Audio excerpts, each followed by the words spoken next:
जैसे कि आज 14 अप्रैल 2025 है।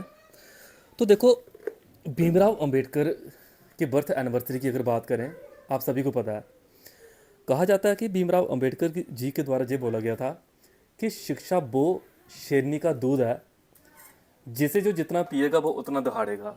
ये उन्होंने एक शिक्षा के रिलेटेड बोला था। कहा जाता है कि उन्होंने लाइफ में इतने सारे सेक्रीफाइस किए। एक ऐसी कंडीशन थी स्कूलिंग की, जब वो स्कूल में जाते थे दरी बैठने के लिए मिलती थी, लेकिन वो जो दरी, जिस दरी पे वो बैठते थे ना, वो दरी भी उनको घर से खुद लेके जाना पड़ती थी। जब कभी क्लास में पानी पीने की बात होती तो पानी भी उनको चपरासी पिलाता था।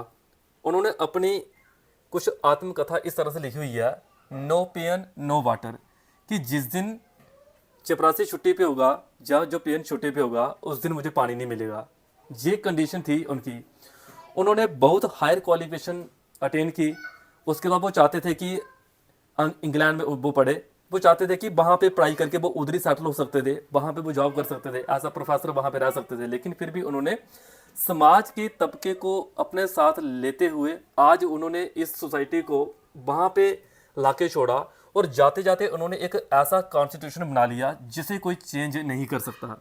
आप सभी को पता है कि हमारा कॉन्स्टिट्यूशन कैसे बना। 2 साल 11 मंथ 18 दिन जिस कॉन्स्टिट्यूशन को बनने में लगे, तो वहाँ पे इनका भी बहुत ज़्यादा रोल है।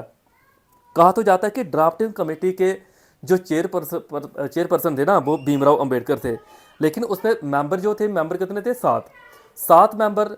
कोई बीमार था, कईयों ने इस्तीफा दे दिया था, यानी कि बाकी वालों का जो रोल था वो तो थोड़ा बहुत रोल ही देखने को मिला। तो मेन जो लीड करे थे रोल वो थे भीमराव अंबेडकर। इनकी क्वालिफिकेशन की बात करें, BA, MA, MSc, PhD, LLD, DSc, DLitt, barrister at law, यानी कि कितनी सारी क्वालिफिकेशन इनके द्वारा अटेंड की गई। दलित फैमिलीज में इनका जन्म हुआ, और इनके द्वारा जो रिजर्व बैंक ऑफ इंडिया, आज जो आरबीआई, सभी बैंकों का जो फादर है, कल भी मैंने बैंकों के रिलेटेड बताया था, आरबीआई जो आइडिया है वो इन्हीं से निकल के आया था। हिल्टन जंग कमीशन को इन्होंने प्रेजेंट किया था, तब जाके ये आरबीआई का आइडिया इनके द्वारा दिया गया था। Architecture of constitution of India की बात करें, वो यही है। इनका कहना था कि आई लाइक द रिलीजन, मैं उस रिलीजन को मानता हूँ दैट टीचेज लिबर्टी, इक्वलिटी और फ्रेटर्निटी, यानी कि ब्रदरहुड और इक्वलिटी की, जिनमें जो सब कुछ भावना होगी, मैं इस तरह के रिलीजन में बिलीव करता हूँ, क्योंकि उन्होंने बहुत कुछ देखा था सोसाइटी में। और इनके द्वारा जो पूना पैक्ट, एग्जाम के रिलेटेड भी चीज़ें ध्यान रखनी है। पूना पैक्ट इनके द्वारा साइन किया गया था। जब वो महात्मा गांधी जी से मिले थे, इन्होंने एक रिजर्वेशन की बात की गई थी, बट गांधी जी इस चीज़ को लेके क्या किया,